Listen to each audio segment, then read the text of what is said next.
You are listening to CEO Perspectives, a podcast by the Conference Board. Welcome to this episode of CEO Perspectives, a signature series by the Conference Board. CEO Perspectives are conversations that take an objective, nonpartisan look at a range of timely topics that matter most to business leaders. To help make sense of these topics and how they'll unfold, we'll sit down with thought leaders and do what we do best at the Conference Board, provide trusted insights for what's ahead. I'm Steve Odland, the CEO of the Conference Board and the host of this series. And in today's conversation, we're going to discuss the future of the office. What are the pros and cons of the office? With remote work so common, do we still even need offices? And if so, how can they be improved? Joining me today is Bob Johansen, the Distinguished Fellow at the Institute for the Future and the author of several books, including his latest book, Office Shock, Creating Better Futures for Working and Living. Bob, welcome to the show. Thanks. Great to be here, Steve. So, Bob, the Institute for the Future is, just for our listeners, is a U.S.-based, not-for-profit think tank that was established in the 60s. And it was a spinoff from the Rand Corporation to help organizations plan for the long-term future. And you are called and referred to as a futurist. What does that mean? Do you have a crystal ball somewhere? I actually do, but it's sort of a joke. For me, a futurist is someone who thinks future back, where most of us are stuck. We're kind of stuck in the noisy present, and we think present forward. So it tends to be the now and the next, and maybe sometime the future. What futurists do is think future first, then next, then now. And for us, the sweet spot, we're the longest running futures group in the world now, started in 1968. So we've been doing this a long time. And what we've learned is 10 years out is the sweet spot. It's far enough out to be beyond the normal planning horizon, but close enough in to be practical. And surprisingly, it's actually easier to look 10 years out than it is just 1 or 2 years out. Well, I'm glad to hear that you have the crystal ball, but I'm disappointed to hear that you don't really use it, because I was really hoping to ask you about a few things. But, so basically what you're doing is you're assembling a lot of data and then you're projecting that data into the future. You're saying, here's where we think the world is going, and therefore how leaders should think about planning for that. Is that a fair? Kind of. The way we would say it is we think future back to provoke insights and action in the present. So your first question you should always ask a futurist is, have you outlived your forecasts? And we have 5 times over. The way you evaluate a futurist is not, does the forecasted future happen? That's the way you'd evaluate a fortune teller. The way you evaluate a futurist is, does our foresight provoke your insight that helps you make better decisions? Now, we do keep track. We've been doing this a long time. And, as the longest running futures think tank, we feel like we have a responsibility. So we track. And out of those 50 years, 60 to 80% of our forecasted futures have actually happened. So we're usually right. But the purpose isn't to be right. For example, our forecasts around climate right now, I hope they don't happen. And it's successful would be that our forecasts don't happen. So you have to think about foresight, insight, action as a continuing cycle. And the foresight is a provocative story, a future backstory that's designed to provoke thought. And we typically do a base forecast, and then we do scenarios off the base forecast. Yeah, and that's really important because industries are different, companies are different. You mentioned climate that as one of the areas that you cover. Can you just tell us what is the waterfront? What's the range of topics that you look at? We're big picture 10-year forecasters. So we have a focus on health. We did Pandemics appeared in our forecast beginning in 2009. So the COVID crisis was not a surprise to us. What was a surprise was the second and third and fourth order effects. So we think a lot about health. We think a lot about food. We think a lot about climate. We just did a big project in the last year on climate positive futures for the World Bank. So we're always looking future back, big picture. My work, I'm a sociology PhD by training from Northwestern. I also have an interest in world religions and in kind of the importance of values and meaning and purpose in work. And when I was at Northwestern doing my PhD, the internet started. And I got really intrigued with this whole notion of virtual connectivity and how are things going. So right now, I used to run the Institute. Then I asked our board to let me go back to doing what I love to do, is write books and do custom forecasts, mostly for CEOs, sometimes for heads of strategy, heads of innovation. And right now I'm focused on the future of work. So, that leads us to your new book, and it's called Office Shock. And you make a lot of interesting estimates or forecasts about what's going to happen in the future related to the office. But you say that the office is both a place and a process. And you say it's offices and officing. What do you mean by that? Yeah, so the word office is interesting. It's the place where we work and the ways we work. But office is, for most people, a building. You think of the office building. And what we're trying to do in this book, and again, think future back about the whole notion of offices, there's office, the building, the noun, and then officing, the process, the verb. And then we've coined a new word in the book, the office verse, which is essentially the metaverse applied to offices. So it's the anytime, any place, space in which we work. And that's the future we're exploring, of not just office buildings, but of officing, the way we work, and of the office verse, which is how virtual reality and augmentation and other new tools for virtual working, how they can enter the mix to create an environment that helps us work better and also helps us live better. This mix, this navigation, it's really not a balance for most people.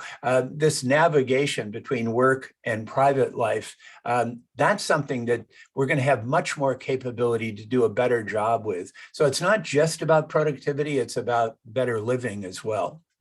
Yeah, and we need to make clear to our listeners, we're talking about an office environment. And, that relates to a smaller, a smaller portion of jobs in the US or around the world than the total. So, a lot of people are conflating, what hybrid and remote work can be as it relates to the office versus everything else. You can't construct a building virtually, as an example, in some of the services. So, and you're not saying that. So it's just, we have to be very clear that we're talking about one type of work here. I think that's right. And I actually hope the next two books, the next one is going to be called The Factory Verse. We work with WestRock, for example, the world's largest paper company, and with Borg Warner, the world's largest parts supplier, especially now for electric vehicles. They're all about factories. So for them, the center of life is not the office, it's the factory. We also work with Walmart. For them, the center of life is the retail store. So we call it the retail verse. And the store is the center, and the distribution center is secondary, and offices are kind of third. So you're exactly right. For many, and in each of those cases, there are different pressures, and there are different futures, right? And there are different technologies. As a former retail CEO, we were there are technologies we were developing both for the stores, automation, right, and AI, but also for the distribution centers and all of that. And so all of this work that you're doing is really, really important in order to improve productivity, but also to meet the needs of future customers. That's right. That's right. And that's where the focus should be, the needs of future customers and the needs of workers and the need of the company to perform and be productive. Right, a multi-stakeholder world. All right, so back to the office, though. You said that the traditional offices, and I think you were trying to be provocative in all this.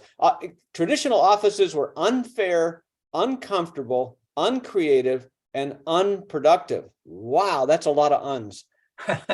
Why did you say that? Well, the way we said it actually was many traditional, and we said many old-fashioned officers were all of those things, and that's certainly true. The challenge now is, how do we take something that wasn't working all that great to begin with? And there's trade-offs. I mean, there's great office buildings and there's awful ones. We have a whole history in the book about the history of the creation of offices. And basically, the history of it isn't pretty. I mean, they were attempts to turn office workers into factory workers and to turn them into cubicle workers. And it was very hierarchical, very slow moving. And you walk into many offices and everybody looks alike, dresses alike, acts alike. It's not exactly a mecca for diversity. And yet, if you think future back, the world is going to be diverse, whether we want it to be or not. And we need a way to mix the familiar and the different. And what we're saying, most of the conversation in the COVID period has been, well, when can we go back to the office? And we're saying that's a good question. But for us, it's number 6 out of a list of 7 questions that we ask in order. And the first question is, why do you need an office at all? Now, there are good answers to that question. So I'm not writing off all offices. There's good answers to that, but it should be a question asked, Steve, not an assumption made. And the answer to the question is, based on the research, the answer to the question is very clear. In-person meetings and offices are better for orientation, for trust building, for renewal, for early stage creativity, and for culture building, especially for young people. So when you're a young person, being there in person is really important for mentoring and for culture building. But if you say that and then ask, well, do our current offices do that? I talked to the CEO of a big company in the Midwest just last week, and I said exactly what I said now. Offices should be for orientation, trust building, renewal, early stage creativity, and culture building. And he was in his office and he kind of looked around and he said, you know what, Bob, our office isn't very good for any of those things. Well, I think this is the point. When people, hear these things about, we got to get, do away with offices, yada, yada, yada. And, you hear, that's not what you're saying. I think this is really important that people understand your distinction here. And I think that the historical point that you made was really relevant, which is the office, in the 50s and 60s, offices were a sea of desks. Everybody had a desk. They were all lined up in a big room. And it looked, like a factory floor, for, office work. But the whole world has changed. And, we're not manufacturing, all of the stuff that used to be done, by hand is automated and done by computers. And so therefore, we're in a knowledge-based world. And yet, I think your point here is, and yet, we've only, moved the office a tiny bit, in that structure. So if you think future back, meaning you say, what does the future look like? And then work back to how do we get there? The office, you're saying that the office environment, the way we do things, our processes, as well as the physical environment, don't meet those needs. Right? That's right. That's right. And what I'm saying is we've got a great opportunity. And early on, this was called the Great Resignation. Then it was called the Great Reset. Lately, it's been called quiet quitting. We're really more optimistic than any of those terms. We're calling it the Great Opportunity. It's a great opportunity to rethink how we work, where we work, when we work, and even why we work. And to us, that's a great opportunity, but it does take some rethinking. I mean, there's big challenges here for corporate real estate.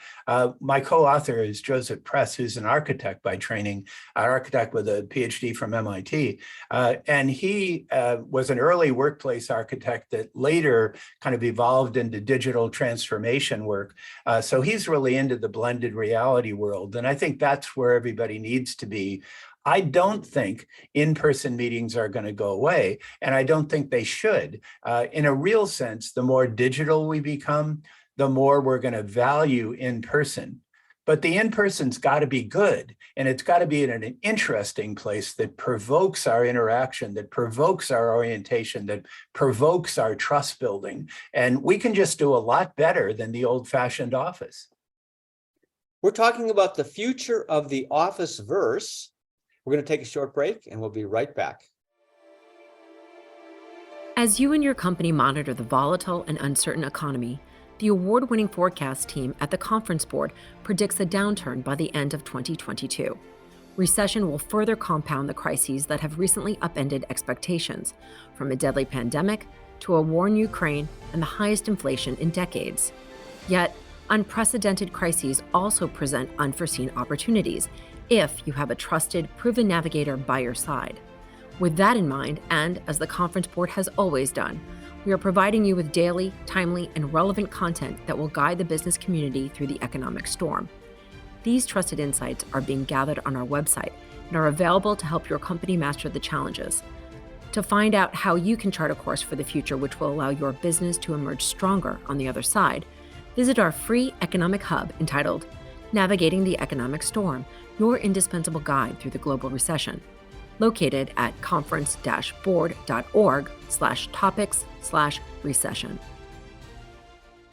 Welcome back to CEO Perspectives. I'm your host, Steve Odland, the CEO of the Conference Board, and I'm joined today by author and futurist Bob Johansen. So Bob, before the break, we were talking about office. The office is a physical place, officing, and then the office verse, all really interesting terms. But your book also talks about the use of AI and also other technologies that will revolutionize all of that, office as a noun, verb, and a future place. So talk about how AI and technology will revolutionize offices. Sure. In the book, we look at the history of AI. And, my whole career is focused on the social and the human side of tech. The worst term for an emerging technology I've ever studied, and I grew up in Silicon Valley, the worst term I've ever studied is artificial intelligence. It was just a bad term right out of the gate. Now, there was a conversation, and that term was coined like 65 years ago. So it was a really old term. There was a discussion, I'm told, I wasn't there, there was a discussion about calling it augmented intelligence instead of artificial intelligence. And they made the wrong choice. And as futurists, we see if you get your language right, it draws you toward the future. If you get the language wrong, you fight the future. Artificial intelligence is just a bad term because it forced us into this humans replacing or computers replacing humans trap. What's going to happen over the next decade is we're going to be augmented, whether we like it or not. The question is, and this is a profound question, what do humans do best? And what do we want to keep for ourselves? And what do computers do best? And how do we want to be augmented? So we wrote this chapter on augmentation using one of the latest speech modeling AI programs called GPT-3. And we actually used it to write because for me personally, I write books. This is my 13th book. I'm going to keep going. If I'm going to be a big time writer 10 years from now, I'm going to have to be augmented. I realize that. We're all going to have to be augmented, Steve. We're all going to be cyborgs, whether we like it or not. We're all going to be augmented. But we get the choice of what it is we want to keep to ourselves and where we want to be augmented and how we want to be augmented. So the whole question of offices, officing, and the office verse, it's going to be wrapped in the power of augmentation. And our challenge is how to make that a good thing and not a bad thing. And in the chapter, we talk about the trade-offs. We refer to Shoshana Zuboff's wonderful work about the risks associated with this. So there's real risk, but I think a much greater opportunity. And we refer in the book to Tom Malone's work at MIT about superminds. Now, that's a great term. AI is a bad term. Superminds is a great term. And what Tom says is the big story of the next decade is not computers replacing humans. The big story is humans and computers doing things together that have never been done before. Yeah, I think this is a really important thing. You know, AI has been translated. It doesn't work, as you said. And so people are saying, well, it's machine learning. That doesn't work either. Because these are tools, and it's not meant to replace people. It's meant to augment, as you're saying. And, you know, I've been using the term autonomous or augmented innovation because, you know, for AI, because it's essentially, why do you do it? You know, you don't, because it doesn't address the why. It just says, here's, you plug stuff into a computer. Well, why would you ever do that? You do it in order to, to vault forward and innovate in ways that are faster and and done more productively than a group of humans sitting in sitting around an office. So I think this is a really important point. I wish people get away from this AI thing.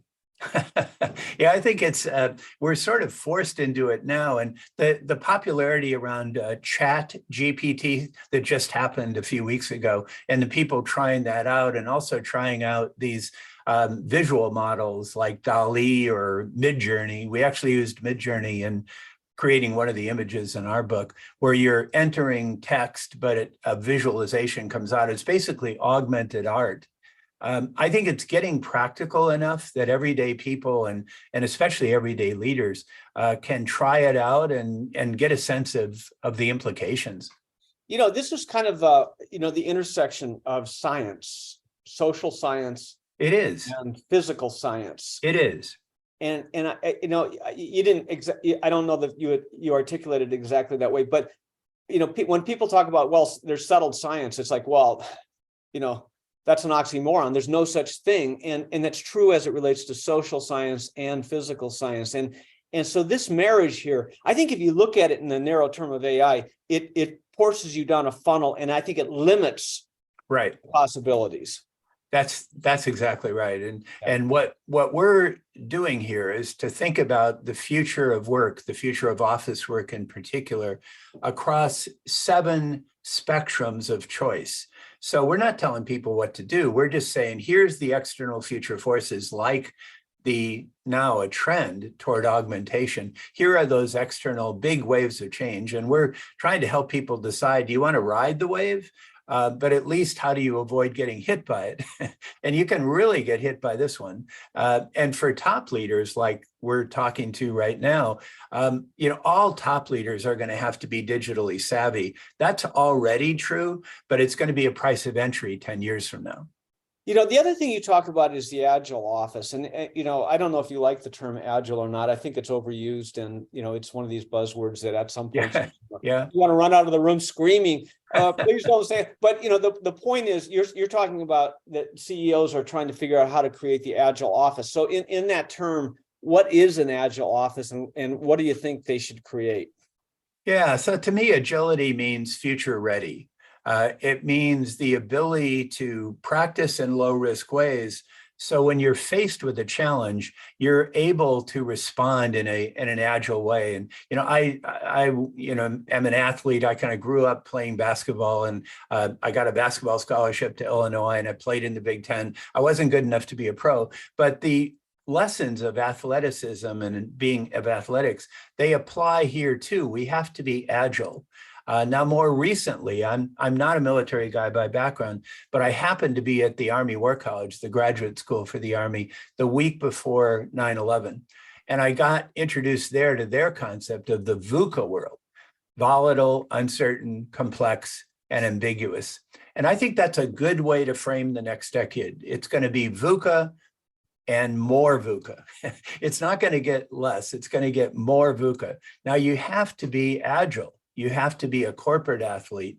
You have to be able to respond. In my work with the War College now, I've been promoted, and I get the new 3-star generals 5 at a time. They read my books, and then we work on the future, kind of taking a future back view of leadership and strategy in the world of warfare. And agility is so critical for them, and it's life and death. So I've turned out, I'm cautious about athletic metaphors and military metaphors in business, but they're ahead of us. They're ahead of us in business. And I'm trying to take the lessons of the military and bring them back. And agility is the seventh spectrum of choice for us. In other words, it's what ties it all together. We have to be corporate athletes. We have to be physically, mentally, even spiritually, not necessarily religiously grounded, but we've got to be agile in our response. And it's not agile in the routine training school sense, but agile in the sense of the special forces. We need to be like special forces people as leaders in order to thrive in this world. Well, this whole VUCA thing, the volatility, uncertainty, this is scary to people. And It so, is. whenever, and so, you and I have been around for a long time. And, remember early in our careers when we would hear similar terminology used, it was frightening. But now looking back over the past 4 or 5 decades of experience, it seems like this is the same, it's a constant in life that there's always progress. And if you looked at any decade, in history, it's probably similar, where there, obviously the future is uncertain, but it's volatile. I mean, there's a lot of stuff, there's a lot of moving parts. And I think at its core, what you're saying here is you can't just build a fixed set of strategies, a fixed physical office. You can't a fixed set of processes, because the world is dynamic and you've got multi-stakeholders. And so it's that complexity you have to be prepared to, not only react to, but lead in how you're meeting needs. Is that a fair summary? It definitely is. And you're right. VUCA world is not new. Beginning from the fact that we all have to die, life has always been a VUCA world. But what's happened is the scale has broadened now. Now we're dealing with a global VUCA world with things like climate crises and terrorism and kind of issues that are now global in scale that used to be more local or more regional. So we just have to learn how to not only get used to it and kind of survive, but how to thrive in that kind of world. And that's basically what we're teaching as futurists. What the military did was teach us also about wargaming and how it's possible when you're facing a VUCA world to game it, to practice in low risk ways. And that's what scenario planning is all about. And here, this is a really important point, Steve. I think young people who grow up with gaming are going to be more ready to thrive as leaders in the corporate world than those who don't. I actually think kids are going to have a competitive advantage if they play the right games. So the question is, how do you develop your skills as a gamer and then apply that to leadership in the VUCA world? And I'm not saying, I know today's video games drive parents crazy because they're often too sexual and too violent. I agree. But if you go there with your kids and realize that what we call video gaming today, 10 years from now, it's going to be the most powerful learning medium in history. And you're going to have to be a gamer to be able to prepare for the VUCA world. Yeah, well, they're going to have better hand-to-eye coordination for sure. For sure. But the gaming notion is really interesting, because if you go back to even the 60s and the 70s, there were scenario plannings, and I remember the big games you used to do with in an academic setting where you would have everybody put in scenarios, and then you'd go run it overnight, and then you'd come back and see who's winning. But I think at the core, what you're saying is you've got a dynamic, unknown, uncertain future. Okay, you always do. How do you plan for that? And so you can either stick your head in the sand and just say, we're going to drive the car by watching the rear view mirror, and eventually we'll hit something. Or we can look through the windshield and try to work it out through the possibilities. You call it, scenarios, gaming, what war games, I mean, whatever the metaphor is your point. You've got to look at these scenarios, and you've got to make sure that you're prepared for all of these possibilities. Yes, that's correct. And I think here it's important to distinguish between planning and foresight. Planning, you do have to do from the past to the present and then to the next and to the future. Planning is more linear, and it has to be at some level. What I'm talking about is strategic foresight, which is thinking 10 years out and working back. And what you're searching for there is your clarity. And what works from a strategic point of view in the VUCA world is to be very clear where you're going, but very flexible about how you execute within that cone of certainty. And you can't be certain. You can't be certain. So you've got to figure out how to elevate and develop your clarity, but moderate your certainty. Yeah, and everything you've talked about, you've put it in the context of business planning, but for our listeners, it also applies to personal planning, as It does. Careers and It personal does. life, right? And because you've got 40, 50 years, and you really should be thinking through in the same way. What does the end look like? What do I want to have accomplished? How do I get there? All of those things apply. Yeah, you're definitely right. And actually, financial planning for individuals is a really good way to think about future back, because you have to think future back. And most of us aren't very good at imagining our future self and planning for that and thinking future back. But that's exactly what good financial planners do. Bob Johansen, great talking to you about the future. Yeah, I wonder if we could close just as a review here of these 7 spectrums of choice around office shock. And we've touched on all of them, but we have put them in the book in order. And it all begins with purpose. Why an office at all? Then outcomes. What are the outcomes you're seeking? And we go deeper on the climate impact outcomes because it's so important over the next decade. Then fourth, we ask the question of how do you create a culture of belonging in an increasingly hybrid work environment? Then we ask the question, the really good question you ask about augmentation. How do we want to be augmented as we go forward? Then we get to the question everybody's asking, which is, when do we go back to the office and how do we do virtual work? And again, that's an important question, but it's 6 out of 7 in our list. And then the 7th question is agility. How do we pull it all together with agility? And that's our biggest challenge, how to flip the COVID crisis into an opportunity to work better and indeed to live better. That's a great wrap up. So Bob, thanks so much for joining us today. You're welcome. Thank you for what you're doing. And thanks to all of you for listening in to CEO Perspectives. Every week, I'll be joined by a prominent thought leader to provide insights on the issues of our time. We'll cover the leading topics in geopolitics, economics, public policy, human capital, and more. Please share CEO Perspectives with your colleagues, with your friends, with your relatives. I know they're going to want to listen. I'm Steve Odland, and this podcast has been brought to you by the Conference Board. You've been listening to a podcast from the Conference Board, the indispensable ally that has helped businesses through war, recession, and economic transformation for over 100 years. As recent unexpected economic challenges persist, you can chart a course for the future which will allow your business to emerge stronger on the other side. Just visit our free economic hub entitled Navigating the Economic Storm, your indispensable guide through the global recession, located at www.conference-board.org/topics/recession.